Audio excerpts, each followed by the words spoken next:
I've seen this guy Iman all over, and he's got a lot to say, and he seems pretty competent from the clips that I've seen. So I was curious to watch one of his, slightly longer videos and see what his, mindset and how he works is. So let's see what he's got cooking for us today. You know what, I'm gonna cut straight to the point today because I see so much BS out there in this whole make money online space, and I see so many people overcomplicating this. So here is what we're gonna do instead. It's complicated, right? In terms of if you had to put everything together and really get the leads and really get the conversion and really provide a service. And here's the trick, not just look like you're providing a service. If you're a good salesman, it's easy to sell things, but just because you sold something does not mean it's valuable. Instead, in today's video, I'm going to show you how to build a $10,000 a month one-person business. And a lot of this stuff is going to be unlearning things that have been taught incorrectly to you, because the issue is everyone's out here trying to build the next Amazon or trying to manage teams of 20 people when they haven't even made their first dollar online.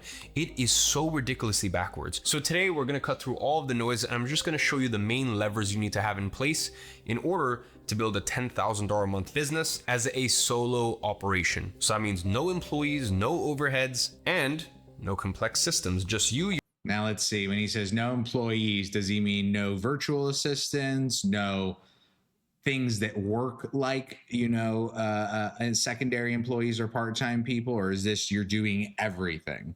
What I'm envisioning is there's a landing page, there's a funnel, there's social media content at a basic level, or maybe using your network, you're selling a course or a subscription thing, or maybe you have a few very ultra high ticket offers. I'm curious what he pushes for, but the classic, whenever I see make $10,000 a month or, solo founded, whatever, it's typically an information based business. Your laptop and the right strategy. I've been in this space from 10 years doing everything from a service-based business to software to digital products to physical products. I have businesses in all these verticals and I invest in all these verticals. And I can tell you that consistently, my most profitable ventures are the simplest ones. They are the ones where it's me and a proven system that prints money while I sleep. And by the way, in today's day and age, what is happening recently, this year and last year, you now have the opportunities to be a solo business. In fact, there's some very smart minds out there that predict that there will be $1 billion company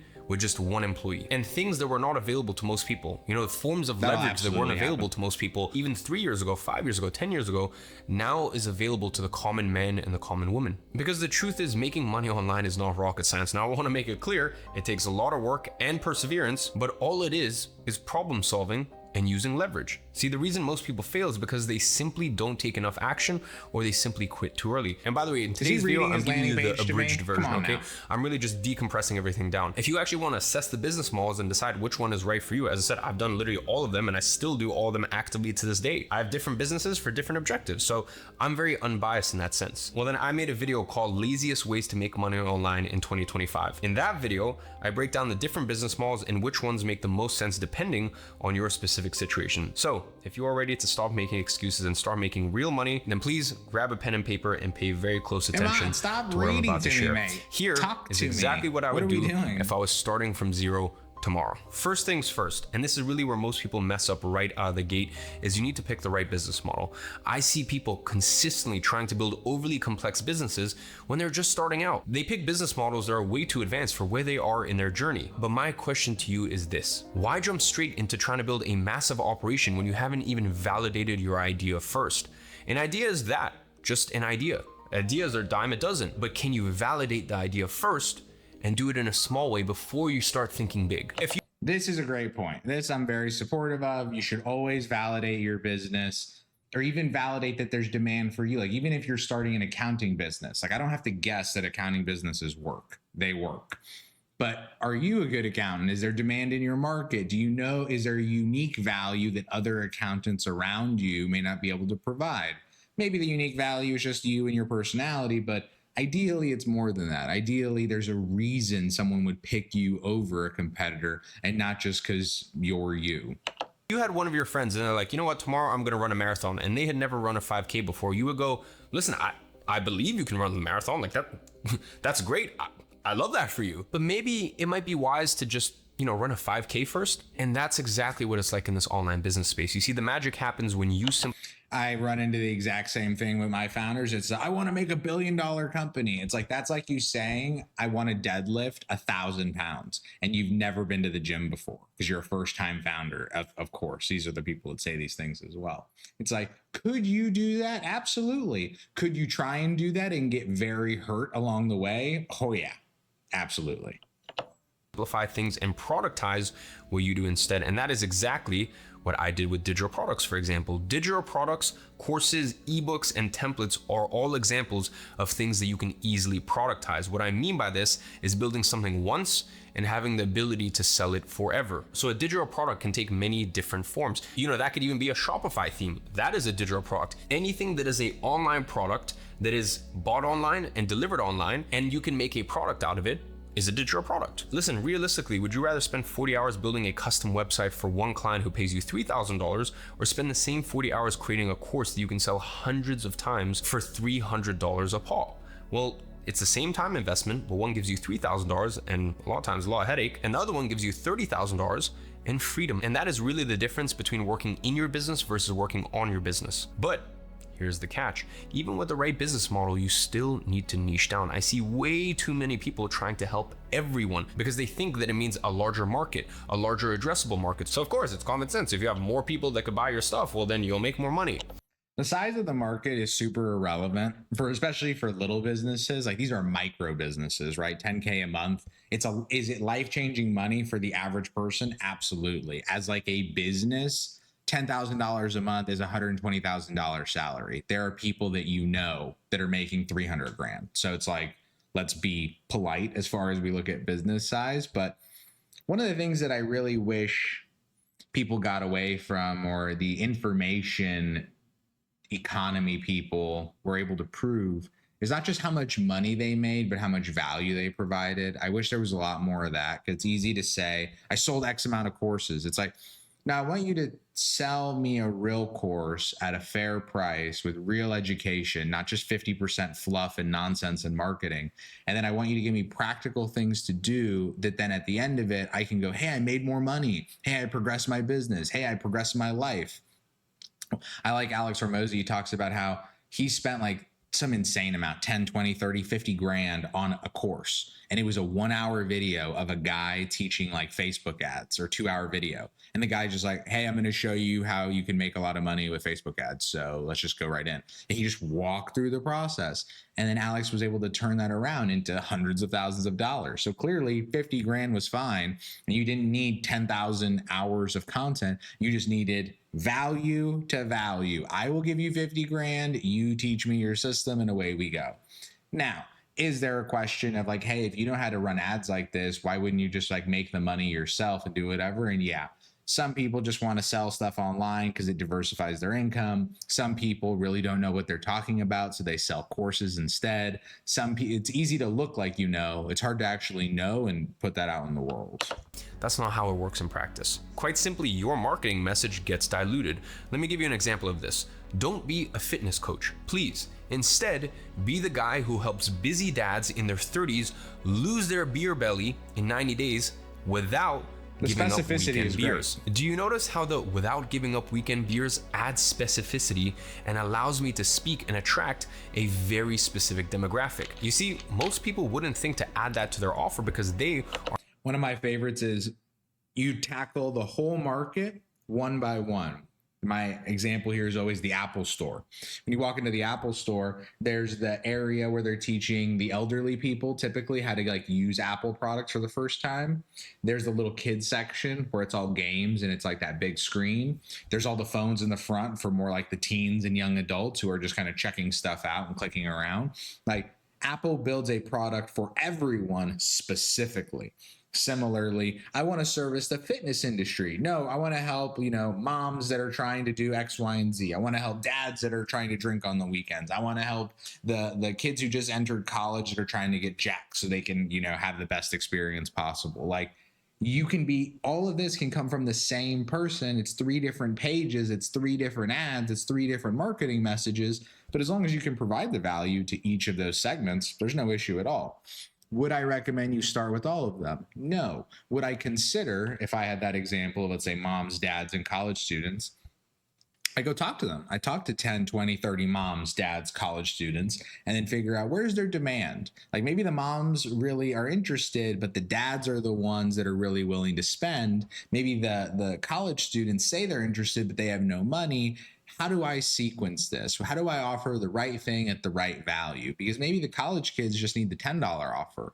Maybe the dads need the $100 offer. Maybe the moms need the $50 offer. Again, you have to think through what's appropriate for your market, and you can tailor your message, your offer, your price, everything to your specific market. So this I totally agree with. Are not intentional enough about the problem they solve or the people they help. And the key to all of this is crafting a solid offer. It's what I like to call the unique value zone, or UVZ for short, which is ultimately what allows you to stand out from the crowd. Value, why? bro. Because specificity wins every single time.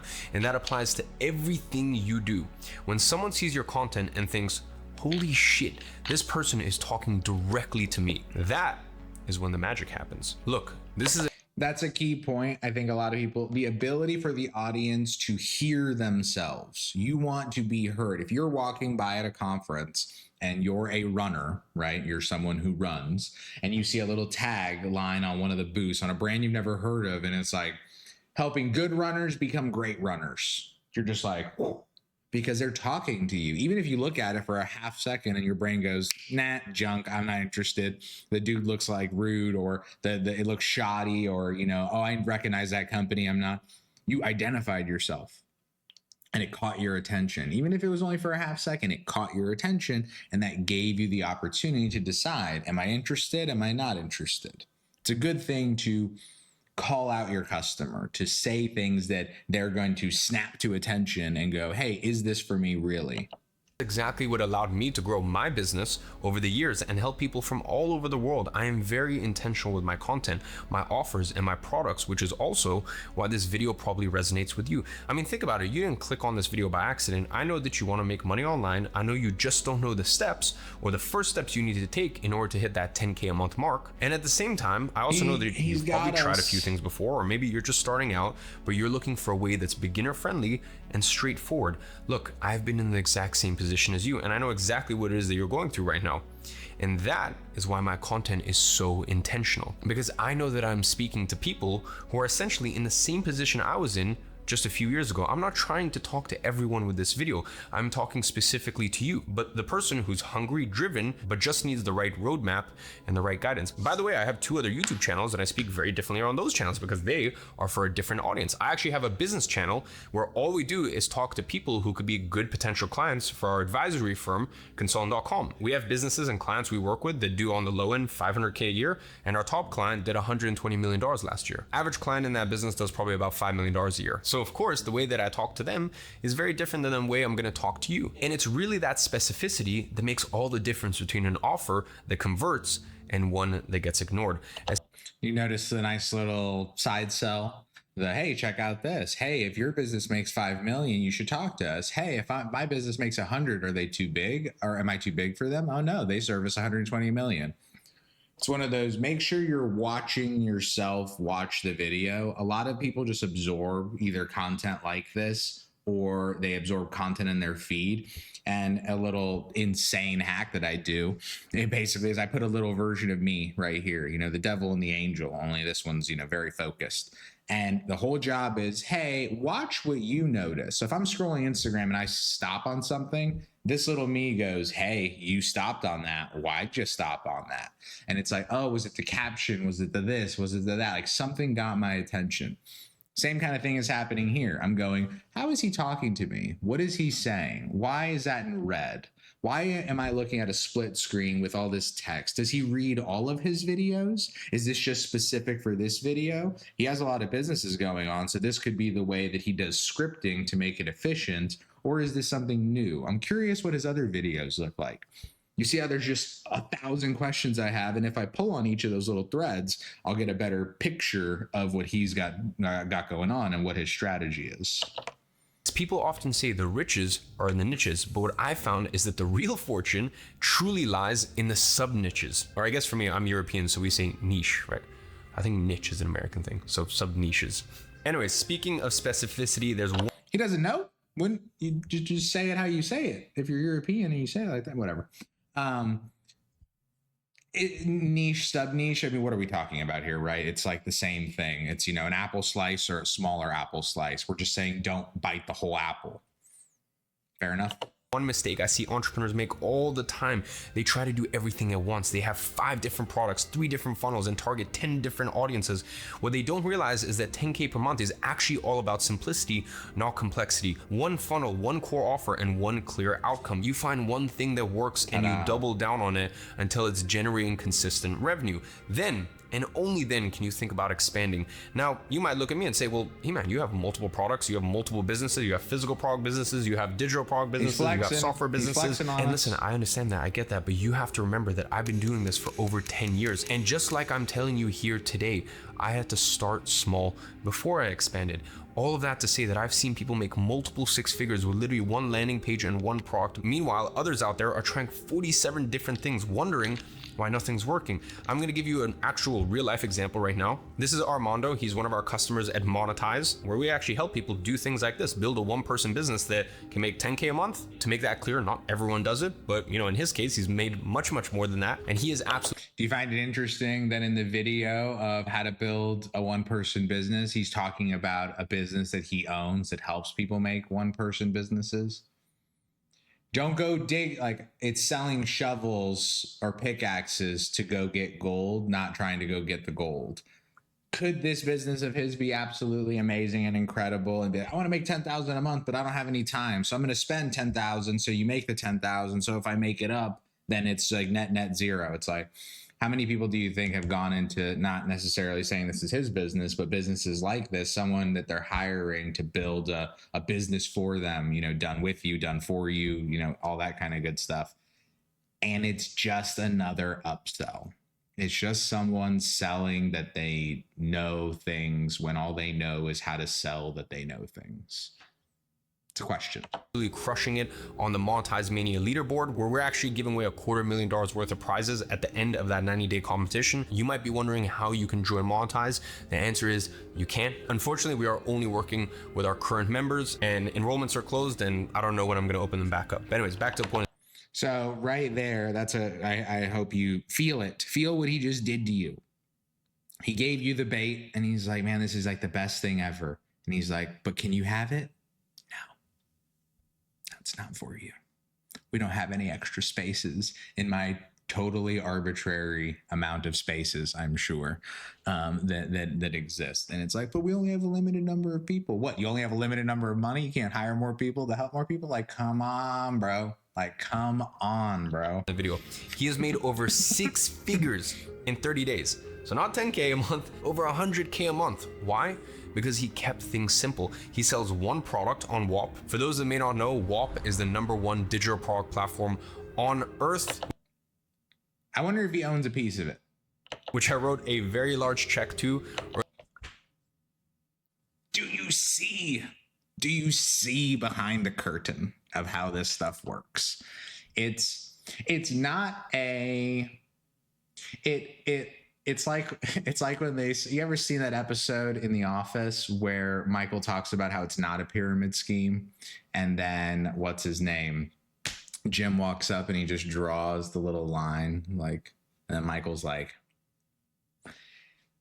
I just get that vibe so much from so many people that are in this space. I wish I didn't, because my problem is, it's like, okay, sell money online, sell that you know things, take that money, put it in other people's businesses that are, let's say, more professional, more legitimate. They're like building real products, real things that like really offer value versus just appearing to offer value.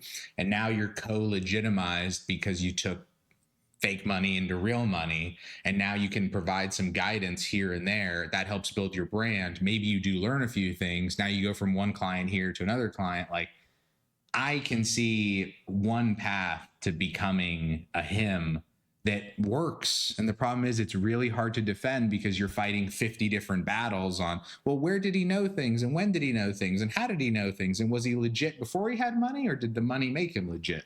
And it's not just a him thing, it's broadly in the market. And he seems actually really competent. Like, he seems like he actually knows what he's talking about, as far as clearly he's a master in this type of video. I'd be curious, and I'm sure he's competent. I'd be curious if we put like a real business challenge in front of him across sales, across marketing, across biz dev, across operations, across capital raising. Like, what would you do? Like, if it was just him, what would he say? What would he think? How would he tackle it if there was no team, if there was no this? Again, because he did his whole YouTube channel in the beginning, it looks like, by himself, I'm sure. So he's probably got some skills, but I'm curious, like, how sharp the blade is now, if that makes sense. Earlier this year to become a co-owner of, and through WAP, he helps a specific group of people improve their marketing. And by the way, he's accomplished all of this, you can see even in his own words, completely new to the digital product space. So he is a great example of this. The complexity, it really is the enemy of execution. Simplicity scales, complexity fails. Now, if you nail those 2 points alone, you're already ahead of most people. But here is what truly separates the smart entrepreneurs from everyone else. The smart guys focus on building assets, not just income. As I said earlier, you can create something once that generates revenue while you sleep, and that is the holy grail of business. Courses. Key point. Look at how much he is repeating himself. He is beating us with a fucking sledgehammer that this happens. And he's not dumb. So what that tells me is, man, you really have to lay it on thick to sell consumer goods. Like, businesses, when you sell B2B stuff, I do B2B and B2C, but I do a lot more B2B in that way. Even if I do like B2B2C, where I sell to a business that services a customer. When you talk to a business, yeah, you have to have a relationship and get rapport and do all these things, but you can just like sell them that there's value, or convince them there's it's a lot easier of a sell, because you're typically dealing with a different type of person. Again, I sell a lot to CFOs and COOs because I sell things that help change their money. So it helps in that way. So it's really a financial discussion, right? It's like two investment bankers talking to each other. It's not two marketing sales, not two, biz dev reps or sales reps talking to each other. But when I see how much he just is beating this, it's like, man, consumers just have no attention span, myself included. It's like, you really have to tell people what you're doing, and even then they won't remember. So tell them again, and then tell them again, and then remind them that you told them. Digital templates and ebooks are all great examples of this, like I mentioned earlier, because once created, they keep working for you 24/7, 365, day and night. They never have a bad day. They never ask for a raise. They never call you in the middle of the night. So essentially, you want to build things that, maybe take a little bit of time to create in the beginning. You front load a little bit of the work, but then you can sell them for months or years thereafter. Now, I'm the #1 expert in the world when it comes to digital products, not only as a co-owner and the biggest platform for it, but also as the owner of Consultant.com, a business that did $75 million in revenue and I recently acquired. In that business, we consult the top digital product businesses. A business that did 75 million in revenue that I recently acquired. I wonder how much revenue they were doing before he acquired them. I wonder what acquired means. Does it mean majority? Does it mean all? Is it being used very loosely? I wonder if buying Consulting.com makes you look more like a consultant, a legitimate consultant. And then how much more could you charge for speaking arrangements and for this? You're not going to make up 75 mil, but you don't have to, because now you own an asset. So that business has cash flows and revenues. It's like, okay. And info businesses, knowledge businesses, coaching businesses, anything in that sphere, we are the go-to experts. And I love that space more than anything because of what it can do for you, and how really genuinely you can almost be a one-person business and take it to 5 figures a month or even 6 figures a month. Once again, not to say that that's normal or everyone does it, but I see it time and time again. I've had many. Not to say that's normal, but I see it time and time again. That doesn't happen that often, but I see it happen super often. To me, what I hear, and again, I'm just a guy and he's just a guy, so I guess we're both inclined to give opinions. It's like, when I hear that, I think, oh, I'm going to get sold something, and unless I'm either really lucky or like insanely hardworking, which again, you could be really lucky and insanely hardworking in like 20 other areas. If I do those things, either or of those things, or maybe both of those things, then I'll make the 6 figures a month, 7 figures a month. But most people, that big old bell curve, most people are going to be over here in zero land. programs over the years that I generated once and built me a multiple six-figure a month income stream years after I created them. And that's really the power of building once and selling forever. Compare that to service work where every dollar requires another hour of your time. And listen, that's how I got my start. Almost 10 years ago now, that is how I started. And I think it's a beautiful business model because you can start with no money. And to me, that's important as a beginner. When you're first starting out, it's really important that you have a business model where you can fail for 6 months or 12 months and nothing happens. You're not going to get bankrupted. You're not going to burn through all of your cash. So I'm still a fan of that business model. But of course, the thing that I started with 10 years ago, fast forward 10 years, there's new opportunities, there's new models, there's new tools, there's new unlocks. And when the market changes, of course, you have to respond and you have to find the right business model for here and now. And really what's changed over the years is that leverage is more accessible. You see, the problem is you don't have as much leverage with service-based businesses and you're essentially just buying yourself a job. By the way, speaking of leverage, here's the kicker. In 2025, if you're not using AI to replace what would normally require employees, you're already behind. And if you don't catch up, you will simply lose. Remember that time? It was a long time ago. It was a dozen minutes ago maybe, where I was like, yeah, this feels like an e-commerce and a funnel and a page and then using AI agents or virtual assistants. I'm very humble, as you guys know, but it's one of those like, do you see, again, I'm nobody to you, whoever's watching this on the internet. So I understand being like, well, how does he know? It's like, bruh, if you only knew how I knew, like, I live this startup thing. I live this entrepreneurship thing. I have advised thousands, probably 2,000 founders one-on-one, like learning about their business. Like, tell me about that product. Tell me about that software. Tell me about that customer. Tell me about that thing. Like, I've just done it. So it's like, for me, it's obvious, right? A lot of this stuff. And his play makes sense to me as well, because you start a business conversation with me and it's like, okay, I get it. Because I've lived it and he's been living a version of it as well. But I want value, not content. I want value provided to my customer, not the most efficient business I can imagine. It depends on where you're putting the value, because some people go all value on themselves, meaning like, how do I make the perfect lifestyle for myself by having this information-based business, blah, blah, blah. I get it. But if you prioritize yourself, that means you're definitionally not prioritizing your customer. Your concern is like, how do I make as much money, not how do I provide as much value? If you invert that, that's when you get a startup. You get to, hey, how do I provide as much value as possible? And then I'll end up making a bunch of money.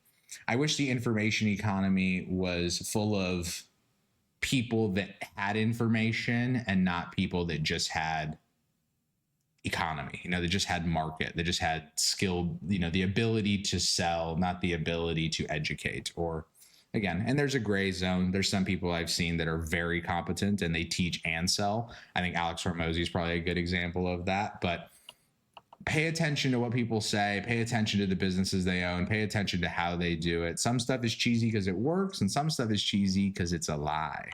Lose the game, not because you're less capable than others, but simply because someone else is doing something quicker than you. And that is exactly why I've included two of the most powerful AI tools inside of Monetize. For me, it's very important that people have tools, because right now it's not human versus AI. It's human versus human that knows how to use AI or has the right AI tools. The truth is that 80% of what people think they need help with can be done with the right tools. I could build a $10,000 a month business right now with nothing but just the right AI tools. All I would need is three things. Knowledge on what tools to use, because having the right tools in your arsenal is very important. Listen, in the exact same way, if you are cutting some sashimi or you're trying to chop down a tree, yeah, you need a sharp object to cut both of those, but are you gonna use the same tool? Of course not. So, I see this sometimes, people are like, oh, but you could just use any tool for the job. And it's like, well, that's not a very intelligent thing to say, is it? Like, of course you have specific tools. I'll just leave it. I'll just leave it. Tailor-made for specific outcomes. So that's why it's very important to know what is the right tool to use in the situation. Then you need to know, how do I use this tool? And lastly, obviously you have to actually be able to have access to them. And that's a big part of what me and my team help people with inside Monetize. But that is beside the point, because unfortunately Monetize is closed. We're not taking on any more people. We're just working with our current members. So the only reason I bring this up is the goal isn't to work harder, it's to work smarter. Smart entrepreneurs focus on building assets that work for them. And if you can get leverage from the get-go, now you have the same advantages as the multi-billionaires. The only difference between you and multi-billionaires is they have more leverage than you. So let's go ahead and cut through some more BS that I see out there. Here is another harsh truth. No one gives a shit about your passion. People care about their problems, okay? Stop trying to monetize what you love and start monetizing what people need solved. Find where your audience is bleeding, their frustrations, their pain points, and urgent problems, and charge to help them stitch it up. The market does not pay for what you want to teach, it pays for what it needs to learn.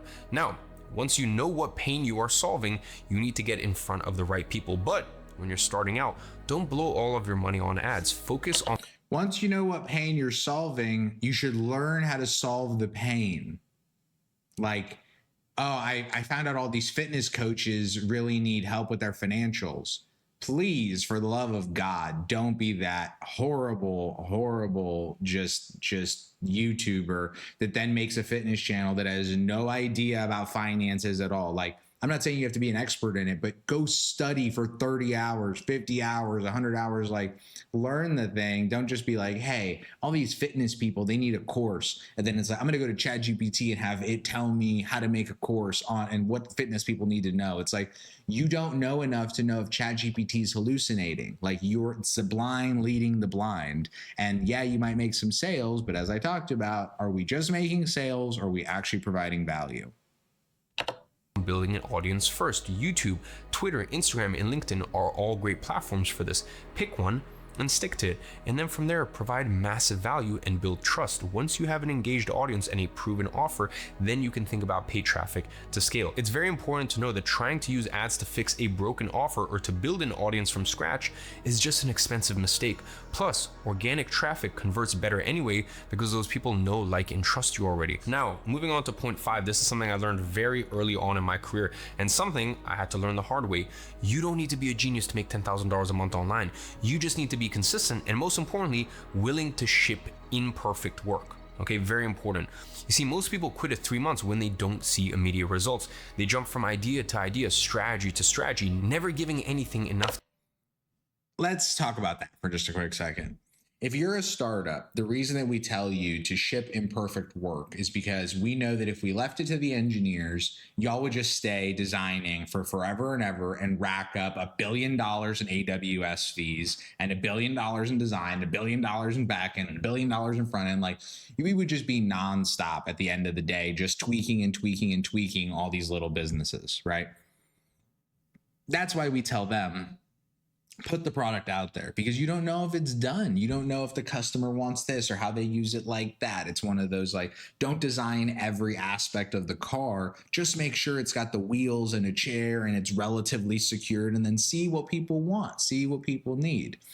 My concern on this is ship an imperfect product. So going back to that whole, oh, fitness coaches need finance help.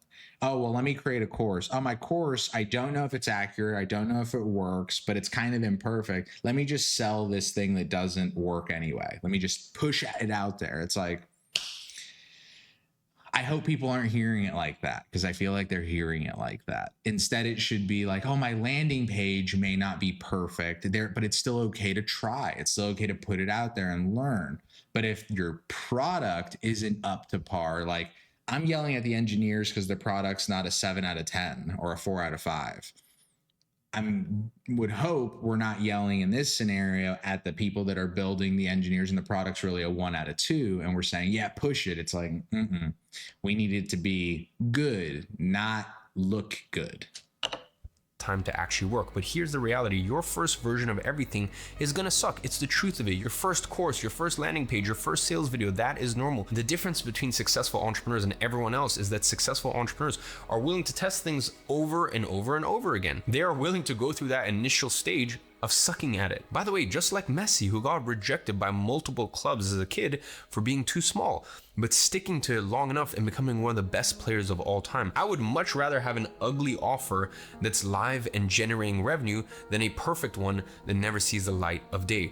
Done is better than perfect, and perfect is the enemy of profitable. The people making real money online aren't necessarily the smartest. They are the ones who show up every single day, create content, test offers, and iterate based on feedback. Consistency beats intelligence every single day of the week. And I say it all of the time. I was never the smartest kid in class. I'm just very good at taking action and learning from my mistakes, because I know that intelligence without execution is just expensive entertainment. And by the way, here's a nugget of knowledge for those of you guys who are committed enough and have stuck around to this point. point. And by the way, you guys are the ones who are actually going to succeed. When you do get your first customers, treat them like royalty. You see, your first customers are worth more than gold.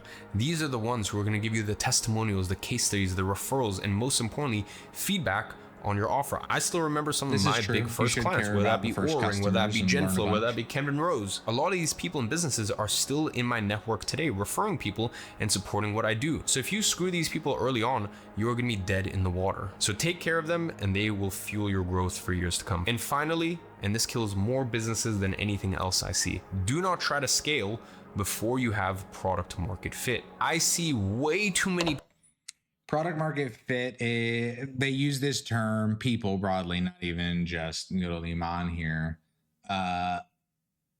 It used to be that to have product market fit, it meant your business was literally tearing itself apart because of how much demand. Like servers are crashing, CTOs are up for 2 days, dev teams are pissed and working the whole weekend. Like that's product market fit. What product market fit has become is, is there like relatively consistent demand for my business? Like, product market fit is supposed to be like a 5 out of 5, a 12 out of 5 demand, right? First, it's customer solution. First, you do customer discovery, where you learn, what does the customer want? What do they need? How do we solve their problem in a way that works for them? Then we go to customer solution fit, which is, okay, I've got this individual customer and this individual solution. How do they fit? Do they fit well? Is there good connection? Do they love the product? Not like it, do they love it? Now, if you take customer solution fit and you multiply that by 1 million, now we're talking about product market fit. But it's always the first customer and the second. You never get to 1 million, 1, 10, 100, 1 million. You get to 1 million, 1, 2, 3, 4. Now, the nice thing is you can do that order as quick or slow as you want, but you have to go in order customer by customer. People making 5K a month trying to hire teams and build complex operations. It makes no sense. That's like finally getting your car to start after hours of trying, then immediately turning it off and going back to pushing it yourself. Perfect your offer first, get your systems dialed in, and make sure your unit economics work. Then, and only then, you can think about scaling. Scaling a broken business will just break it faster and cost you more money. Look, I'll be honest with you, building a $10,000 a month one-person business is not rocket science, in all honesty, but it does require discipline, consistency, and the right strategy. So to sum it up, here is what I want you to do. I want you to pick one model, niche down hard, build once, sell forever, stay consistent, ship fast, and solve real problems. If you do those things and stick with it for more than 90 days, which already puts you ahead of 90% of people, by the way, there's no reason you can't see results. And by the way, don't just take it from me. There are thousands and thousands of people making money online right now on my platform, WAP. In fact, you can Google it. The average creator on WAP makes $7,382 a month. And these are people from all different levels and all different walks of life who are launching their digital products every average is not median. And if you're not a math person and you don't know the difference between the two, you should be always very, very, very suspicious of the average. day and making sales. As I said, we literally work with people at our advisory firm that make $10 million a month, but we also have people inside of Monetize, which is our program that helps the everyday person get started in this industry, that are making $10 a day. And you can see right here, some people making $200 and some people making $2,500 a month. And this is inside of Monetize, where we literally give them the software and the tools to do everything, as well as the education, the training, and the mentorship, because we are the #1 experts in the world at this, and we own the platforms that fuel all this stuff. So for me, helping someone just get started is actually quite simple and quite easy. So all of that to say is the question isn't whether this works or not. The question is simply whether you are willing to put in the work. And if you are still unsure about which business model to start, or need a little bit more guidance on what makes sense for your specific situation, as I said, please make sure you go watch that video next. I will leave it as the first link in the description. It's on YouTube. It seems to be people's favorite video that I've released this year. So go ahead and check that out. But before we go, I want to leave you with one final thought. You need to understand it is time to stop making excuses and overthinking it. You already have everything that you need to get started. So please just pick a niche, pick a model, and get started today. In fact, I want you to go ahead and comment in the comments section day 1 if you are starting your entrepreneurial journey today. That way it's going to be very cool for you. You're going to be able to come back to this video in a year or 6 months or whatever it is, 2-3 years, when you've reached your biggest, wildest goals, and be like, oh shit, that video, that kind of gave me the kick up the ass I needed to get started. So trust me, your future self will thank you for it. And with that being said, as always, I'm watching from afar and I'm rooting for you. No, no, no. I don't think so.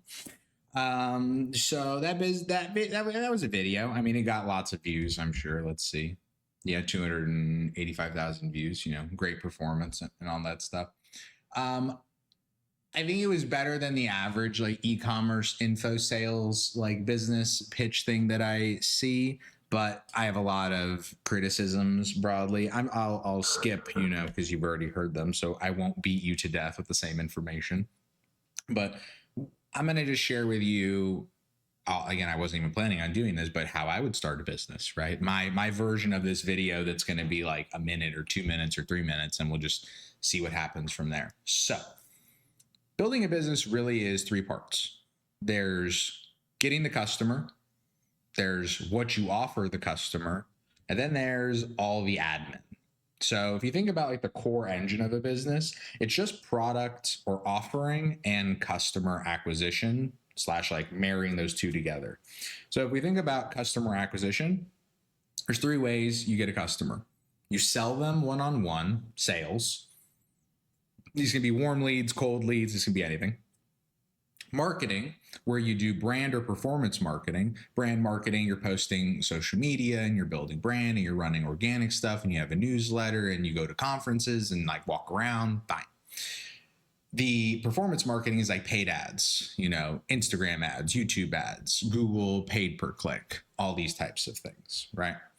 And then you've got business development. Business development can mean a lot of things. The way that I refer to it is, let's call it one-to-many sales. So imagine you want to sell sports, you want to sell to youth basketball teams across the nation. And you meet a guy who's the commissioner or the head of all the youth basketball teams. So it's like, oh, this is a relationship that if I get him, he can introduce me to many, a one-to-many type sale. So it's one-on-one sales, it's mass market sales, or it's one-to-many type sales. Those are the three ways you can get customers. And most of the time, especially if you're selling something new, I'll use the info product business as an example and show you how I'd make a legitimate one. You want to think about here, okay, I can get customers. Let's just assume that. Now we've got the offering. And the question, a lot of which mirrors this, is what is it that the market wants that you know how to solve and provide value for? So let's just use the example of, again, we'll just use the fitness one because it's nice and easy. If you notice, there are trainers all across the world, right, or all across the market that you're in that seem to just not really know finances that well. And let's say you're a finance guy, great, you're already kind of well equipped. But let's just say, for the sake of argument, you're not a finance person, so you're not well equipped. The first thing I would do is really understand that market, talk to them a bunch, meet 10, 20, 30, 50 of them. Learn about their problems, learn about their day, learn how they do things. Then I would go, okay, now that I know all the things, all the problems they have, now I'm going to go put in all the time with ChatGPT and Google and talking to experts and just spending the time thinking, agonizing over this. And it doesn't mean you spend 10,000 hours. It means that you spend 10, 20, 30, 50, 100. Again, you're trying to make millions or hundreds of thousands of dollars, right? You're going to have to put in some work. And work doesn't mean infinite work, but it means work. So let's assume that you have to go spend 100 hours on top of all those interviews to go learn all of these things. 100 hours sounds like a lot of time until you realize an investment banker puts in like 100 hours in a week. And then you go, oh, this is just 1 week of hell, effectively. It's like, yeah, and then you're good.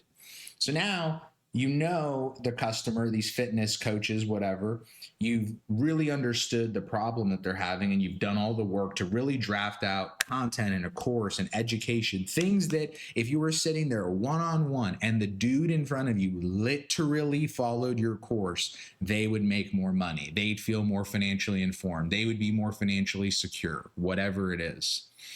Okay, so now you've got this product that really works. You've got the ability to get customers. And when I say get customers, remember all that customer discovery you were just doing? Talking to people, meeting them in the world, asking about it, whatever. Now you go back to those people and you can do it one-on-one. You can do it to a relationship. You can post content about it, whatever, because now you've got more people in your network to bring on beta users, to bring on people that either get it for free or get it discounted. Why do we do this? Because You're new. No one knows if your stuff works, especially if you're brand new to the industry. So now, whether you have to give it away or you give it at a heavy discount, whatever it might be, now you bring on a small batch of beta customers that now can test it and use it. This could be everything from a few days to a few weeks to a few months. Now you understand, okay, I've built something.